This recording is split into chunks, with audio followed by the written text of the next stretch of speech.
faltava algum. Tudo estava tão bonito, mas faltava alguém, mas faltava algum. O céu estava tão bonito, mas faltava azul, mas faltava azul.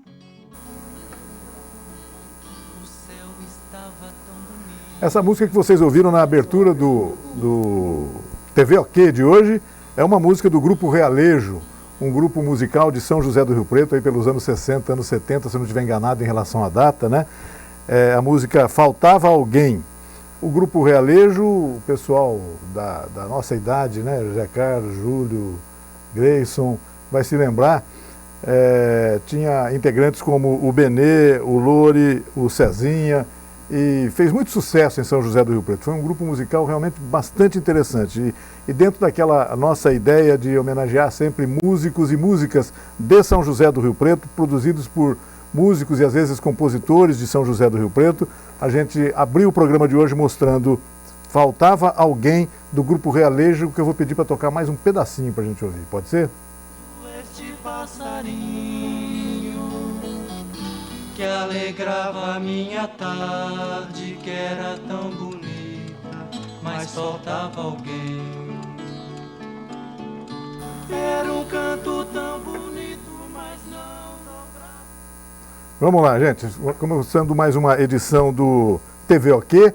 Nós vamos tratar hoje, logo na abertura desse programa, de um assunto que costuma render muita conversa boa, principalmente entre jornalistas que se encontram nas mesas de boteco no final do fechamento de cada edição, etc., comentando erros cometidos pela imprensa, etc., né? Erros, não apenas erros de português, mas muitas vezes erros de informação mesmo, erros absurdos. Um colecionador desses erros é um dos nossos participantes do programa de hoje, o Júlio César Garcia, jornalista, integrante da equipe do jornal OK.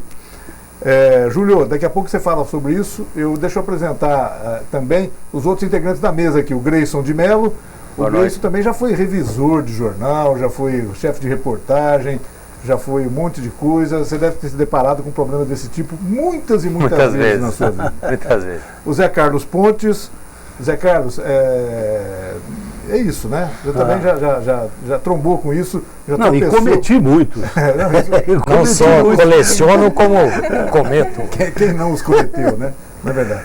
Mas nós estamos tendo a honra de receber também uma convidada muito especial que veio para conversar com a gente exatamente sobre esse tipo de descuido das pessoas em relação à última flor do lácio, né, professora? A Lília Maria da Silva, doutoranda da Unesp, e que vai falar sobre erros de português. Professor, deixa eu perguntar rapidinho, português é uma língua extremamente difícil, mais difícil do que javanês, por exemplo, ou não, na sua opinião?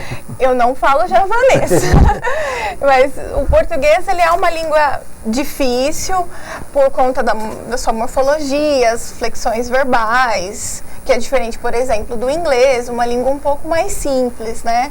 Fora, assim, muitas variações com, por exemplo, uma mesma grafia de uma palavra ter muitos significados, né? Que é o que gera muitos problemas, muitos tipos de erro mesmo, né? Por exemplo, o agente, que hoje em dia tem sido utilizado muito para significar nós, né? Primeira pessoa do plural, e tem um outro agente, né? Então, o agente James Bond, né? Exatamente. Então, essas duas palavras, né, com essa mesma cadeia sonora, elas têm significados muito diferentes e elas causam muitos tipos de erro. Não, além de ter essas coisas que é uma coisa de sonoridade, porque a gente é junto, que é o agente e tal, e a gente é... Mas existe uma palavra que, por exemplo, manga. Manga é manga de camisa, manga de chuva, manga de fruta. Quer dizer, a gente também tem esse problema, né? Também tem esse problema. Tem, por exemplo, uma vez eu vi um comentário muito interessante, que a criança não consegue entender muito o pé de mesa. Então ele já imagina um pé de gente de mesa. Então, quer dizer, a gente, além disso tudo, nós temos esse problema sério, né? Que é... Mas independente disso, né, a língua portuguesa, independente dessas dificuldades morfológicas, etc., ela oferece uma possibilidade para quem se atreve a escrever, por exemplo, muito grande, né? Ela é muito rica, não é isso mesmo? Sim. É exatamente isso, né? Exatamente isso. Vou chamar o socorro do Júlio Garcia para falar sobre isso. O Júlio é um texto primoroso da imprensa de São José do Rio Preto, do jornal O Quê? É um dos textos que a gente mais admira e todo mundo concorda comigo, né? O Júlio é praticamente uma unanimidade municipal aqui. Já não é mais municipal, já é também regional, estadual. Não é isso, Júlio? Fala um pouquinho sobre isso. A língua portuguesa, realmente, ela é uma excelente ferramenta para a gente se exprimir, é isso mesmo? E sempre mantendo esse foco, né? Nós, jornalistas, que escrevemos para que muita gente leia, né? O jornal pode vir a ser um meio de formação também, não é? Então, a responsabilidade da gente em não errar é muito grande, mas não tem como, a gente erra. Meus erros são inesquecíveis, né? Até hoje, assim, nem tanto erro de trocar sílaba, palavra, letra, nada, não, mas assim, descuidos, né? Acho o meu melhor, o inesquecível mesmo, foi uma materinha, logo que eu comecei no jornal em Assis, eu ia cobrir câmara, chegava cedinho, varria, tal, depois ia mais tarde fazer polícia, ler boletim de ocorrência, fazer a sessão da Câmara, resumir o que foi debatido, discutido, aprovado ou não. E eu voltei correndo para escrever rapidamente a coluninha de 5 linhas, cada notinha, e publiquei que a Câmara havia aprovado a moção de aplauso pelo falecimento de um figurão da cidade. Aí no outro dia de manhã estava lá varrendo, começa a encostar carro e todo mundo, quem foi que escreveu isso? Falou assim, não, estou só varrendo aqui. Mas é coisa que você não esquece, né? No outro dia, claro, saiu uma página de as grandes contribuições do senhor fulano de tal para o desenvolvimento da cidade.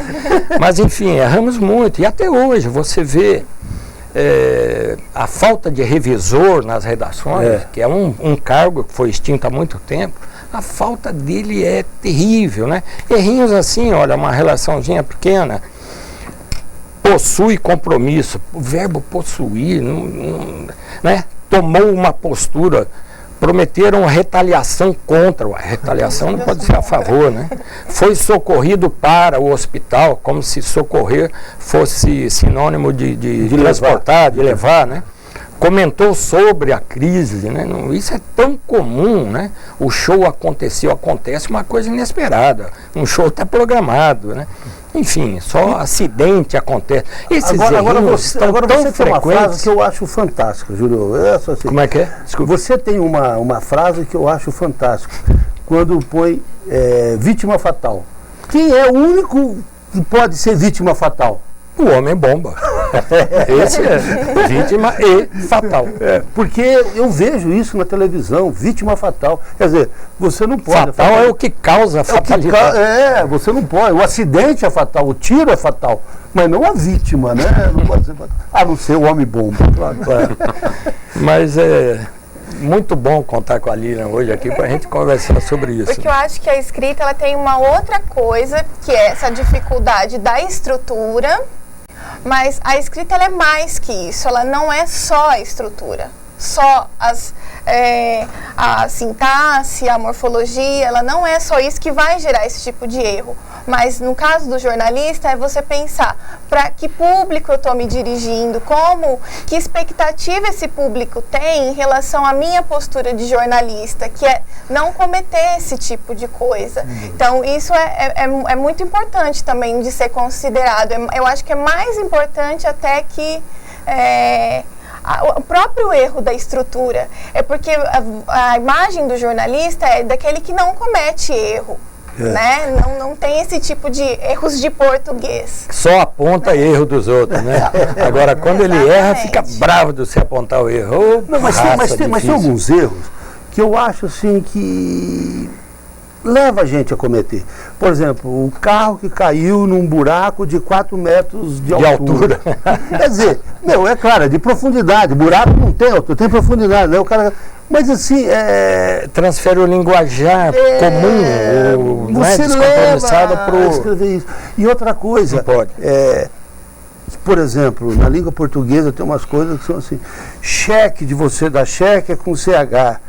E cheque mate é com X. Entendeu? Então isso é um problema seríssimo na nossa língua. Sessão, a palavra Essa sessão. Bom, a palavra sessão ninguém sabe. Exatamente. Por isso que a ortografia ela não é simplesmente decorar a grafia de palavra. Sim. Né? Então, se você não sabe qual é o funcionamento daquela palavra, a que você quer se referir daquela palavra, você não sabe a grafia dela. Então, automaticamente, você vem a cometer os erros de português, de ortografia.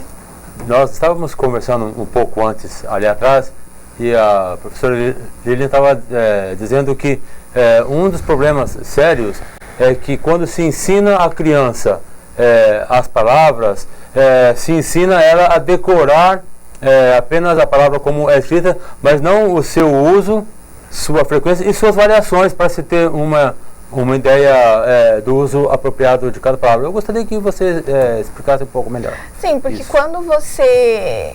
A escrita não é só a grafia, só você decorar palavras. Você tem que saber combinar essas palavras. Então não adianta, por exemplo, no ensino você falar, olha, tem sessão com 2 S, sessão com C cedilha, uma série de sessões. Mas você precisa voltar para o texto e falar, olha, o que você quis dizer aqui? Que sessão é essa que você quis dizer aqui? Então, isso que você quis dizer aqui não se escreve dessa maneira.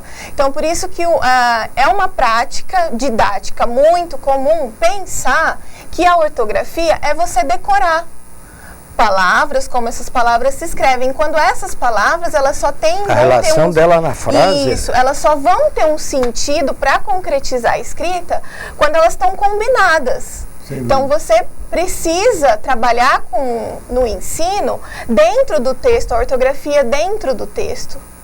Agora, a língua portuguesa tem uma coisa que eu acho muito interessante. Eu tive um editor que ele falava assim, quando você não sabe escrever sol, se é com C cedilha, se é com 2 S, você escreve astro-rei. Então, quer dizer, a língua portuguesa te traz essas coisas também, né? Ela te dá muita saída, né? Aí você tem que ter um conhecimento mais elaborado. Mais elaborado, com certeza. E até o próprio sentido, né? O próprio significado da palavra, que às vezes você usa inapropriadamente, né? Inadequadamente. Aquela historinha da crônica, eu acho que deve estar gravado aí do Zé Batata, né? Que a gente treinava atletismo enquanto o time da cidade treinava futebol ali. E o treinador, um dia que o goleiro se machucou, chamou o Zé Batata, olha, entra no gol um pouquinho até a gente cuidar do goleiro e tal. Ele entrou 10 minutos e tomou 8 gols. O treinador brincalhão chamou, pô Zé, eu te dou uma chance dessa e você toma 8 gols. E ele, com aquela simplicidade dele, natural dele, fala, professor, essa defesa é muito ruim, essa defesa deixa vir bola diariamente. Quer dizer, o uso da palavra que a gente vê às vezes nos jornais. Uma vez um jogador, eu lembro que eu ouvi isso, o cara falou assim, não, eu treino 24 horas de manhã e 24 horas à tarde. O cara, ele quer falar que tá treinando, quer dizer, o cara não pensa, né? É complicado. A gente começou a conversa aqui, me encontrei com a Lília aqui, falei, eu vou te fazer uma pergunta, que aliás eu vim de casa louquinho para fazer essa pergunta. Há modismo, né, Júlio? Existem modismos da imprensa, sobretudo da imprensa mesmo, né? Sim. Agora, por exemplo, atualmente a Rede Globo, as redes de televisão estão abolindo a expressão risco de vida, desprezando a existência de um significado oculto ali, né? Risco de perder a vida, né? Eles estão substituindo isso por risco de morte, qualquer coisa assim. O que, na minha concepção, isso empobrece um pouco a capacidade, a riqueza da nossa língua, né? Seria a mesma coisa que falar greve de comida, deve ter que falar greve de fome, né? É muito óbvio isso, né? Eu sei que isso não é exatamente o objeto do seu estudo, etc., mas certamente você se depara diariamente, igual aquela defesa deixava vir bola diariamente, com problemas desse tipo, né? É isso não? Porque o que a gente sempre teve, é a língua que ela está em mudança. Então essas expressões começam a se tornarem mais comum, como o exemplo aqui do possui compromisso, né? O traço que tem o verbo possuir, ele é mais pessoal. né? E não para coisas. Mas isso vai mudando de tal forma que começa a ser aceitado. Então aí você tem uma visão, às vezes, que é mais conservadora e de tentar preservar, às vezes, né, uma gramática mais antiga, né, em detrimento de ver como que esse funcionamento da língua, essa mudança da língua, ela vai acontecendo ao longo do tempo. Geralmente, a língua muda, mas a escrita, ela não consagra a mudança. Mas você sabe, Lila, eu... Demora mais para mudar, né, professora? Demora, porque geralmente as regras, né, as regras ortográficas, elas são também políticas, né? Então você tem um acordo ortográfico entre as línguas que falam todos que falam português. Então é mais do que, então às vezes no Brasil o português brasileiro tem uma determinada mudança, o europeu outra determinada mudança. Então, não é tudo que a escrita consegue preservar e registrar na mudança. Mas a língua, ela está em mudança e a escrita, ela acaba revelando essa mudança mesmo da própria língua. Zé, deixa eu só fazer uma observação em relação a isso. E em relação às redes sociais, a internet, etc., o VC, essa coisa toda, aí a velocidade é muito mais rápida, né? Quase uma velocidade da linguagem oral, não é isso mesmo? Aí porque nas redes sociais, a internet, o que é? Você precisa se comunicar rapidamente. Então, você precisa ter um meio para se comunicar rapidamente. Então, você vai criando mecanismos para esse objetivo. Para se comunicar. Exatamente. E as redes sociais, elas estão muito próximo da informalidade. Né? Então, ela vai mesmo trazer traços de uma coisa que é mais informal. Então, até mesmo se você for postar algo no Facebook, lá na sua timeline, e usar uma coisa extremamente com todos os pontos, com todas as... Né? Tu vai falar, nossa, que ninguém coisa... vai entender. Ninguém vai entender, é uma coisa estranha. Então, você tem... A escrita também, ela é de acordo para onde você está, de onde você está. De cada ambiente, né? De cada ambiente. E aí os erros que vão aparecendo na internet, eles vão captando determinadas mudanças que tem na própria língua. Eu só queria fazer uma observação quando você falou da mudança, que isso e tal. Eu acho que existem mudanças e mudanças. Algumas eu respeito e aceito, outras não. Por exemplo, quando a Dilma foi eleita, discutiu-se presidenta-presidente. E aí os contrários a falar presidenta falavam, não, porque também não é estudanta, né? E vai. Tem um texto do José Saramago que eu achei fundamental. Ele diz o seguinte, que o fato de você usar presidente é um preconceito, é um machismo contra a mulher. Então ele achava o seguinte, que tinha que ser presidenta mesmo, porque isso é um respeito e tal.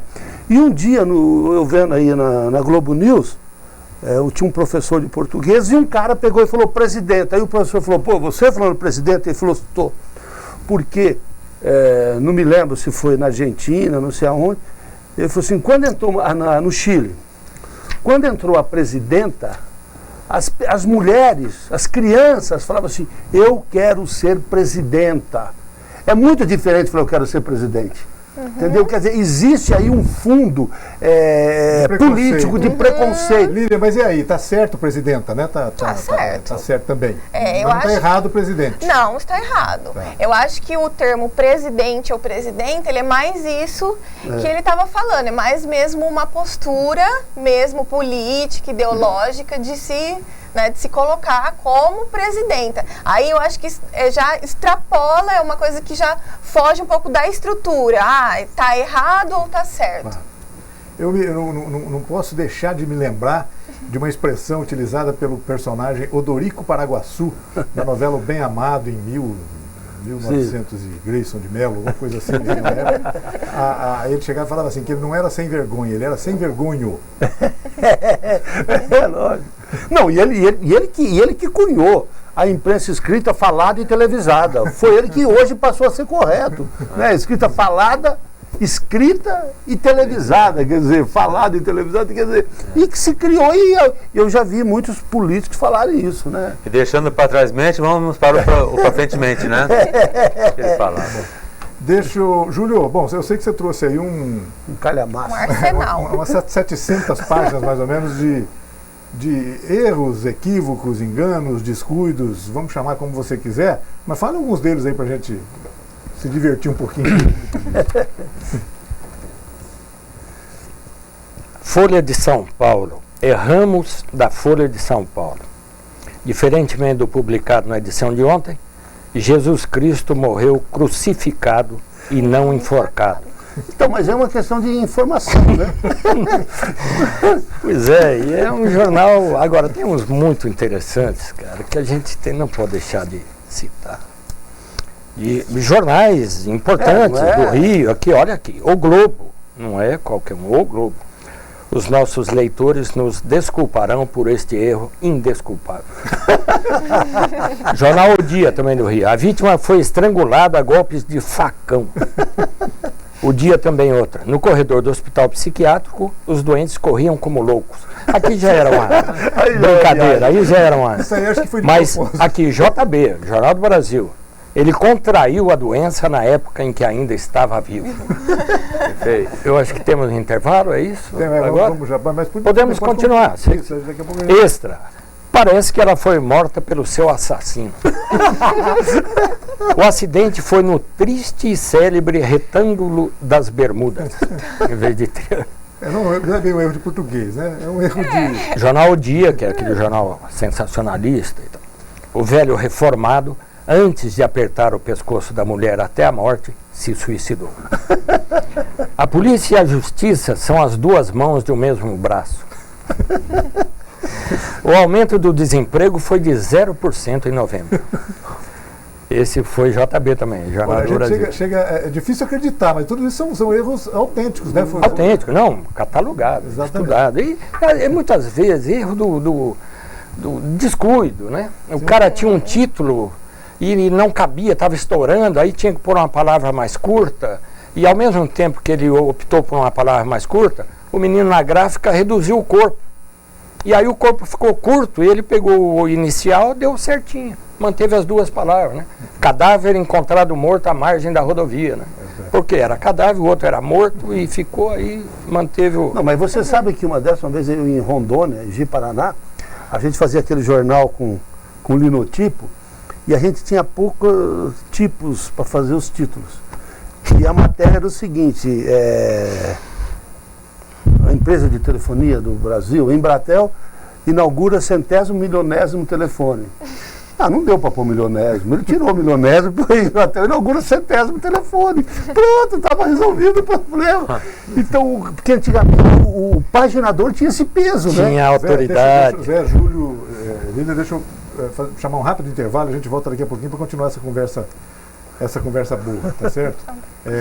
Um rápido intervalo no Aqui na TV, a gente volta daqui a pouquinho, um minuto só.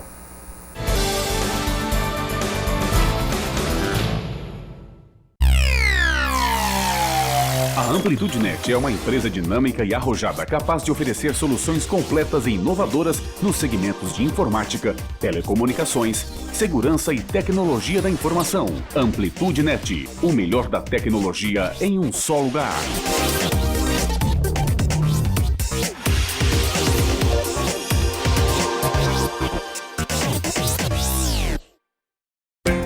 Braseiro Restaurante, almoço com sabor da boa comida caseira, aberto de segunda a sábado, das 10h30 às 14 horas, com um cardápio diferente todos os dias.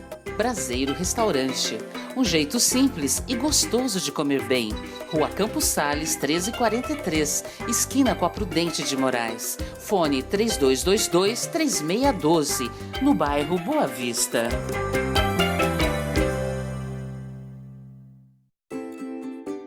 Garantir o futuro e tudo o que você já conquistou. É isso que o Brasil está fazendo, ajustando gastos para avançar em áreas essenciais, como a produção de alimentos.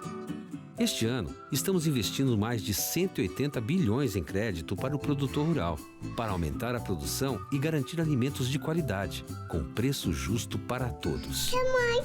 Mamãe, quer mais? Ministério da Agricultura, Governo Federal. Mãe, quero mais. O trabalho do governo federal avança em São Paulo, avança no Brasil. Na saúde, 6 milhões de pessoas recebem medicamentos gratuitos. Com mais médicos, mais de 2.500 profissionais beneficiam 8 milhões de paulistas. Na educação, 340 creches foram concluídas. E o Pronatec qualifica 1.400.000 jovens e trabalhadores. O Minha Casa Minha Vida já realizou o sonho de mais de 398 mil famílias em São Paulo. É o governo federal trabalhando para o Brasil avançar.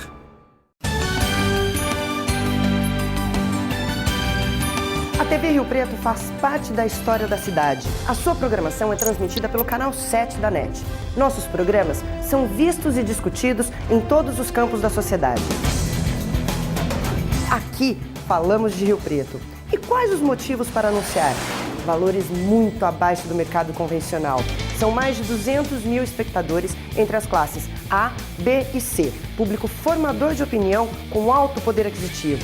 Programação exibida 24 horas pela internet através do nosso site. A televisão ocupa espaços, define hábitos, divulga fatos e forma opinião pública. Seja nosso parceiro. Fale conosco através dos telefones ou nos envie um e-mail.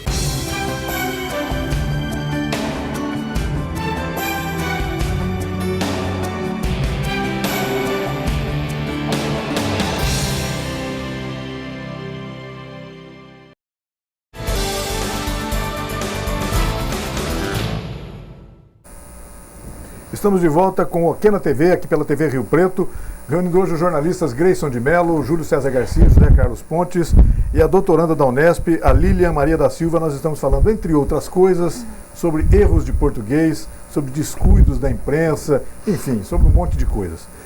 Antes de voltar a esse assunto, deixa eu pedir aqui a ajuda do Grayson por uma informação importante, né? O IBGE divulgou hoje uma estimativa a nova estimativa da população de São José do Rio Preto, inclusive, né, Grayson?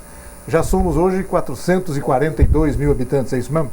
Exatamente. Segundo o IBGE, somos exatamente 442.548. Isso é uma projeção. Eu gostaria de saber assim, como que eles conseguem projetar, né, números tão picadinhos, né, 548. Mas eles projetaram. É que nem os economistas que projetam inflação de 8,42 para 8,43. E meio. É e meio. É a mesma coisa. É assim, essa taxa ela é muito interessante porque ela revela um crescimento muito superior à média tanto do estado de São Paulo quanto à média do país. Nos últimos 20 anos, entre 1996 e 2010 mais ou menos, a curva de crescimento populacional de São José do Rio Preto era mais ou menos paralela à do estado e do país. Chegou em 1910 para 2014, a linha rio-pretense dá um salto, chega a crescer aí em torno de 45%. Tem alguma explicação para isso? Nós estamos no momento em que as famílias hoje, que tinham antigamente 8 filhos, 6 filhos, 5 filhos, hoje, se tiver 2... É muito. Quem estuda um pouco mais esse comportamento, diz que pelo fato de São José do Rio Preto ser uma cidade polo regional e uma cidade de uma riqueza assim, expressiva diante do cenário paulista, isso atrai muita gente procurando oportunidades, emprego. Então não é gente que nasce aqui, é gente que vem de fora. As duas coisas, né? As duas coisas somadas. Sim, as duas coisas. Grayson, e a população dos municípios da região, você tem alguma informação sobre isso? Não. É claro que isso agora a gente vai ter que, à medida que os dados forem sendo divulgados, a gente vai vendo, né? Mas normalmente haverá um momento em que a população brasileira, por exemplo, deixará de crescer, né? Vai deixar de crescer. Então, você sabe que o Marins, nessa palestra que ele fez na CDC, ele falou um negócio interessante, que como isso que você falou, as famílias estão ficando menores, mais compactas, vai chegar um tempo que a população vai diminuir e vai ser um mundo melhor para se viver, porque vai ter menos gente. Então, ele acha, segundo o Marins, que daqui não sei quantos anos, nós teremos um decréscimo realmente. Por quê? Porque a população começa a ficar velha, né? Porque não tem tal, morre, e não tem o mesmo número de pessoas que estão ocupando esse espaço. Segundo o Marins, ele acha que nós vamos diminuir mesmo. Deixando claro uma informação que eu falei há pouco, o crescimento de São José do Rio Preto, que bateu 45%, na verdade, em termos percentuais, 7 pontos percentuais diferente de 2010, enquanto a população brasileira praticamente estabilizou. Então nós temos em Rio Preto um desempenho populacional bem superior à média nacional. As correntes migratórias aí, não só da região, né, muito aqui próxima, mas de outros estados, inclusive, a gente vive encontrando, conhecendo pessoas que acabaram de chegar, né, em São José do Rio Preto, em cidades desse porte de Rio Preto, etc. Tem gente saindo de São Paulo, buscando outras cidades. É bem interessante esse processo. Mas já é certo que Rio Preto nunca chegará, por exemplo, a 1 milhão de habitantes, né? Dificilmente chegará. Há uma tendência de refreamento dessa questão. O desenho da pirâmide social em São José do Rio Preto, que antes era bem piramidal, né? Você tinha, quanto mais jovem a faixa etária, ou quanto mais nova a faixa etária, era maior, né? Era mais larga a faixa, e à medida que as idades se avançavam, as faixas iam se estreitando, desenhando uma pirâmide mesmo. Hoje... não é mais pirâmide, né? Já não é mais. Parece mais um vaso. Quer dizer, as faixas etárias que estão na base, elas são médias. Quando sobe para a idade entre 20, 30, 40 anos, as faixas se alargam e voltando depois a se restreitar, e na terceira idade se vê uma tendência de alargamento novamente. Então, assim, a expectativa nesse momento é que aí no médio prazo nós teremos uma quase pirâmide invertida no ponto de vista populacional. Bacana. Deixa eu tocar a bola para o Zé com outro assunto também que está incomodando aqui em Rio Preto, a questão dos bancos, do funcionamento dos caixas eletrônicos dos bancos, né? Que confusão que virou. No último fim de semana a gente teve a cidade praticamente sem caixas, pelo menos um número reduzido de caixas eletrônicos funcionando. Criou-se uma confusão em torno disso. E aí, quais as informações mais recentes aí, Zé? Não, o problema é o seguinte, o que vai acontecer, vão ter que revogar a lei da Alessandra Trigo. Já estão pensando nisso, porque é o seguinte... A lei dela é a lei que exige que todo caixa eletrônico tenha um segurança armado 24 horas. Mas, desculpe, a minha ignorância em relação a esse assunto. Essa lei já não foi revogada, já não foi substituída? Não foi. Não, o presidente da Câmara tentou fazer deixando meio facultativo, e aí teve uma lei que era ficar aberta até 10 horas, e a justiça obrigou que o banco ficasse 24 horas, mas é aquela história. Eu tenho todo o direito de lutar com o Popó, mas eu vou perder. Então eu acho que eu acho que o grande erro é isso. A vereadora e a Câmara Municipal achou que poderia enfrentar a Febraban, né? E eles falam, não vamos abrir, não vamos, eles têm força. Então eu acho que hoje Rio Preto, e isso está repercutindo nas redes sociais, tem gente falando assim, me dá o endereço da Alessandra Trigo que eu vou lá sacar dinheiro na casa dela porque fechou às 5 horas. E tem muita gente que trabalha até às 6, precisa passar no banco, não pode mais. O fim de semana é muito grave, né? Não, fechou às 5 horas da tarde na sexta-feira e abriu 9 horas da manhã na segunda.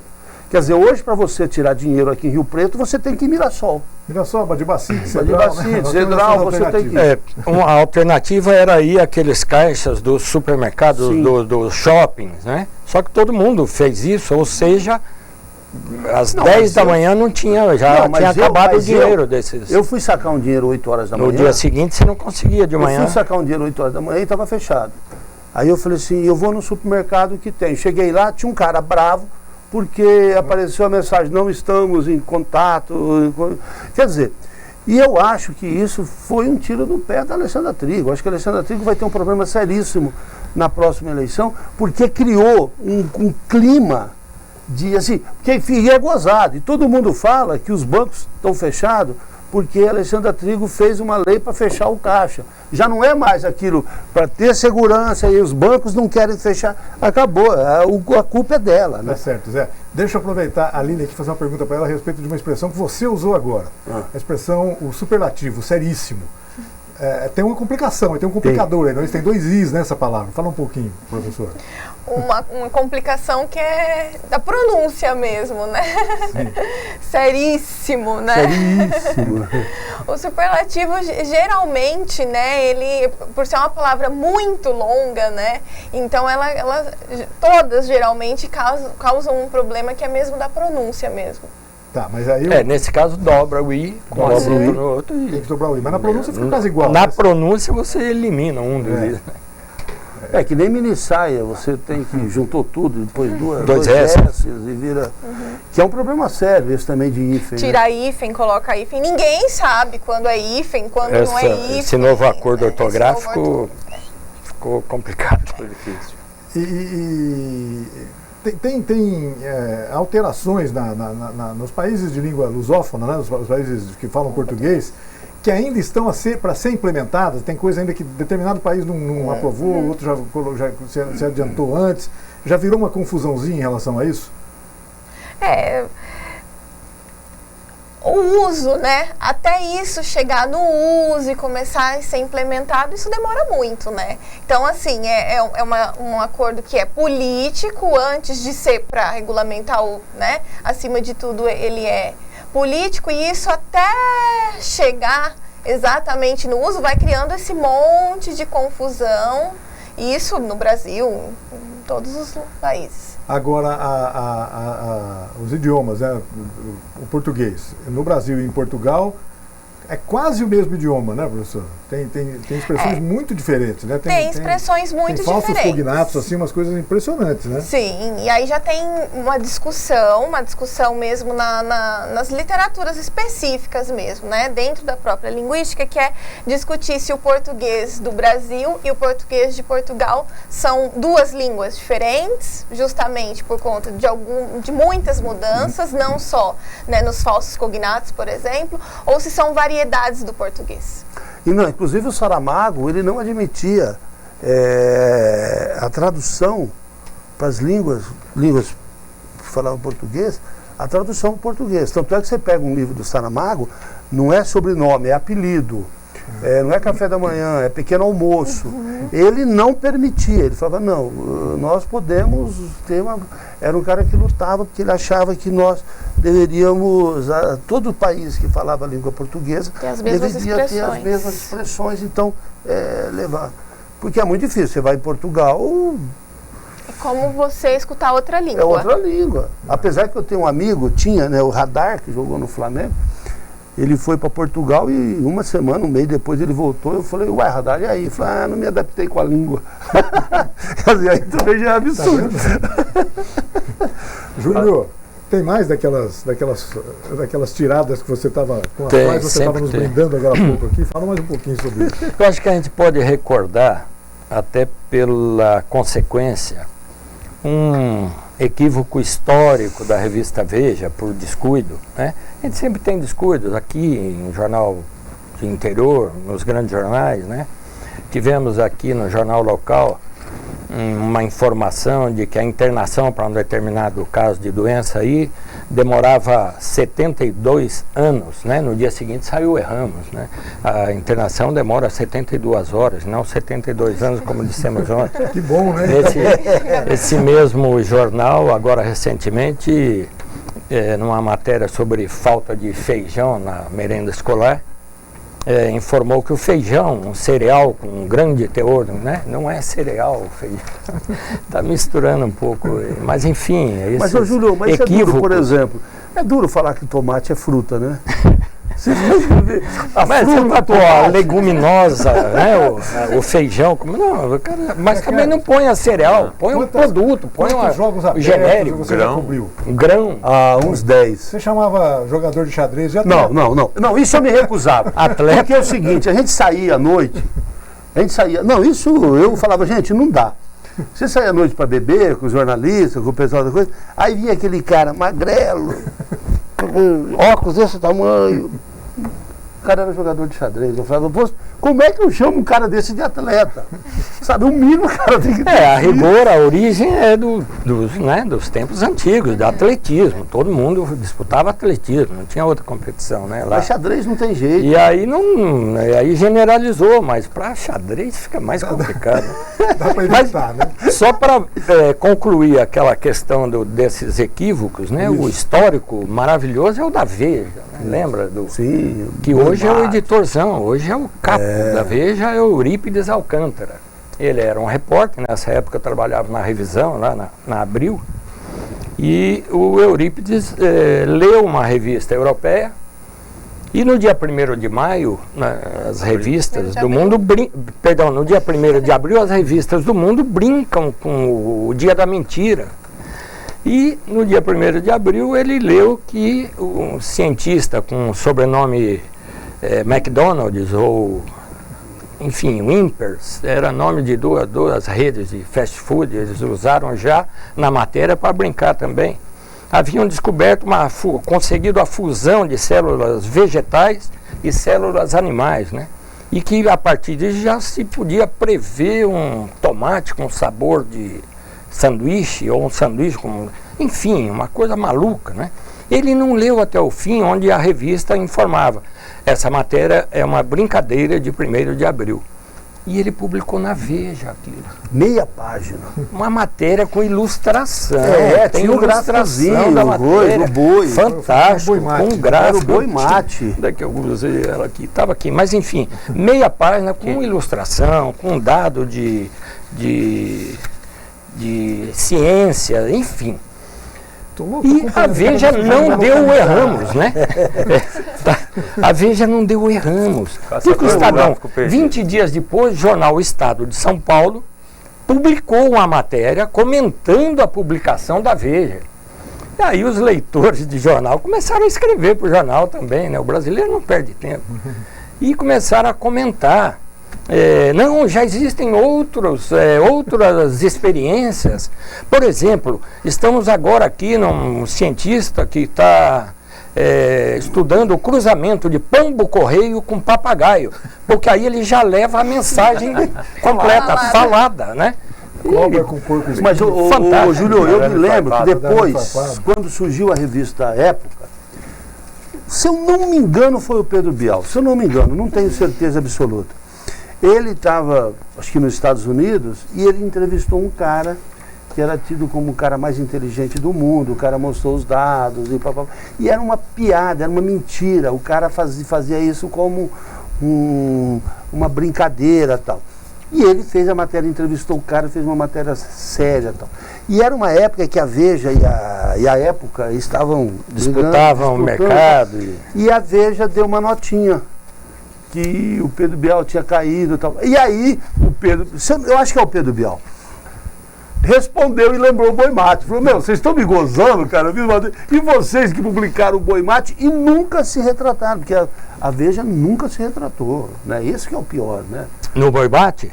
Não, foi 20 dias depois, a Veja colocou um erramos, um equívoco lamentável. Foi isso, bem lacônico, assim.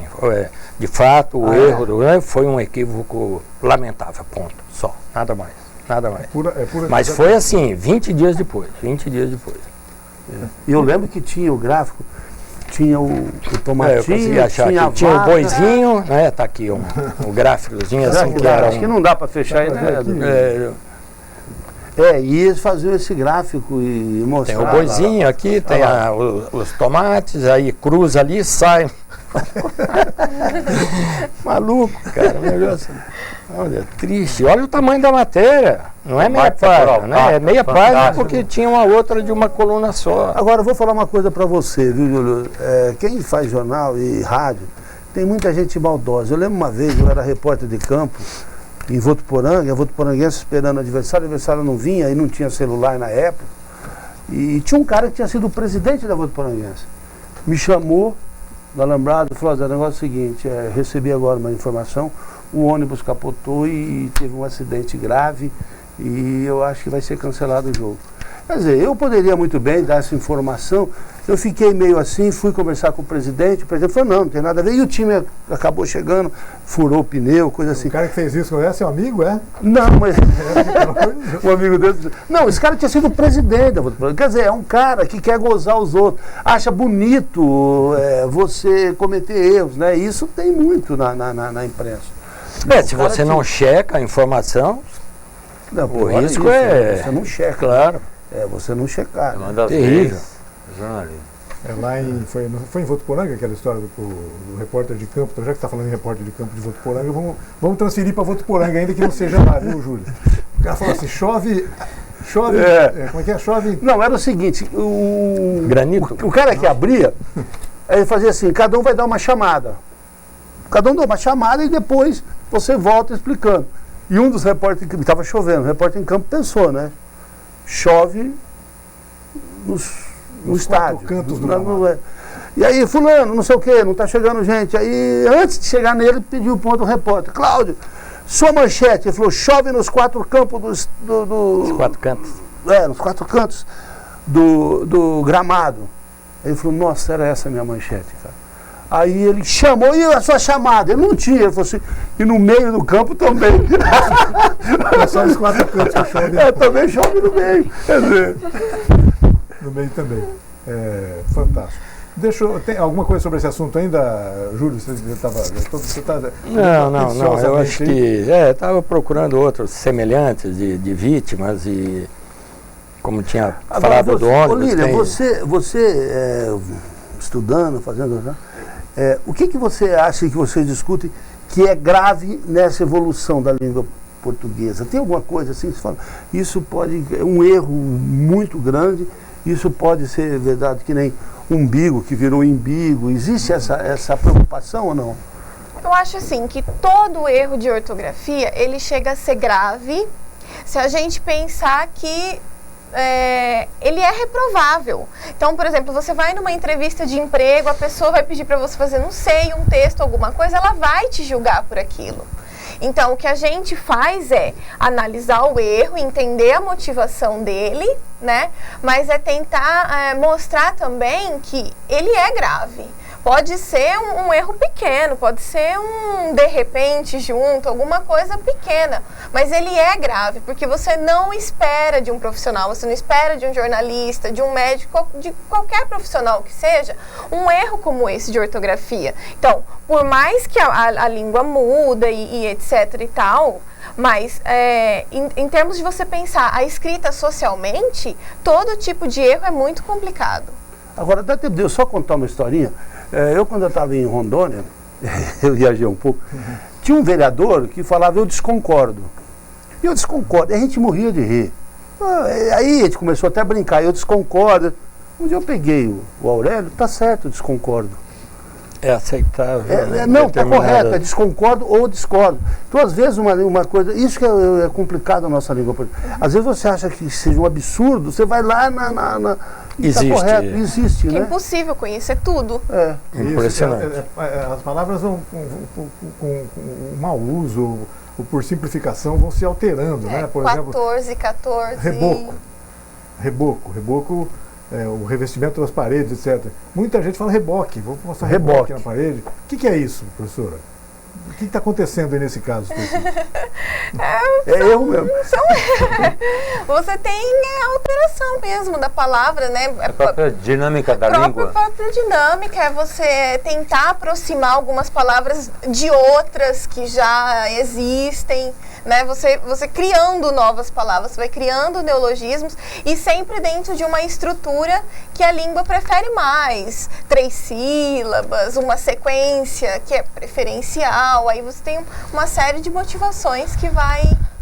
Agora, não dá para aceitar naum, né? Em vez de não. Isso não dá para aceitar. Só no Facebook, cara. Os caras escrevem N-A-U-M. É maior a palavra, né? Escreve não. É mais difícil do que ela realmente é. Então, mas onde está esse não? Né? Ele tá na internet. E em que circunstância da internet? É uma rede social? É um ambiente mais informal? Né? Agora, num texto acadêmico, por exemplo, é inaceitável. Inaceitável. Certamente isso está sendo utilizado em situações informais mesmo. Né? Informais. Internet, as redes sociais, sem dúvida. Né? As redes sociais, elas são extremamente informais, né? Não. Então você tem que estar adequado àquela situação, né? Então seria muito estranho você estar falando o português lá da gramática no Facebook. Não, e a internet acabou com um problema seríssimo do jornalista, que era fazer título, lembra? 3 linhas com 19 toques. Você perdia mais tempo para fazer o título do que fazer a matéria. Hoje a internet põe assim, Corinthians jogou com 3 pontinhos. Sabe, não tem mais título na internet. Isso é um absurdo, né, Júlio? Você já viu? Sim, não. É uma coisa assim, você põe 3 pontinhos, aí você entra lá que você vai ver, pô. Gente, eu sei que o papo tá bom, a prosa tá boa, mas toda vez que a prosa tá boa assim, a gente invade o horário do programa seguinte. Então eu queria agradecer muito a presença de todos, agradecer principalmente a presença da Lilian Maria da Silva, da Unesp, Eu que agradeço. Doutoranda da Unesp em São José do Preto. Obrigado pela colaboração, viu, Lilian? Eu que agradeço. Eu sei que alguém como você estuda a nossa língua, o nosso idioma, deve ser gostoso falar sobre isso também, né? Sim, eu me divirto muito, com as pérolas eu me divirto muito. Muito obrigado. Aprendi a me divertir. E vamos, de vez em quando, recorrer a você. Se a gente precisar aqui, precisamos de umas lições, um bate-papo. Zé, obrigado pela presença. Júlio, mais alguma observação? Você não falou quase nada hoje. O que está acontecendo? Não, tudo bem. Rapidamente, só algumas consequências, por exemplo, nessas alterações, novo vocabulário, enfim, novo acordo ortográfico, as consequências disso para as bibliotecas públicas, para as bibliotecas de escola, tudo aquilo que havia está perdido. Você tem que jogar fora o livro que ensinava, de acordo com o novo acordo, ensinava errado. Caminho suave. Acaba tudo. Essa é uma consequência terrível para essas situações. Né? A gente espera que a língua tenha durabilidade, muita durabilidade. Sim, né? sim. Isso é importante. Grace, obrigado. Mais alguma coisa, não? Prazer, boa noite a todos. Vamos, mais uma vez, agradecendo a professora Lilian. Eu queria terminar o programa também. Na hora que a gente estiver encerrando, correndo os créditos aqui, a gente vai voltar a ouvir o Grupo Realejo, o Faltava Alguém. Obrigado, até a semana que vem com mais um aqui na TV. Tchau, pessoal, obrigado.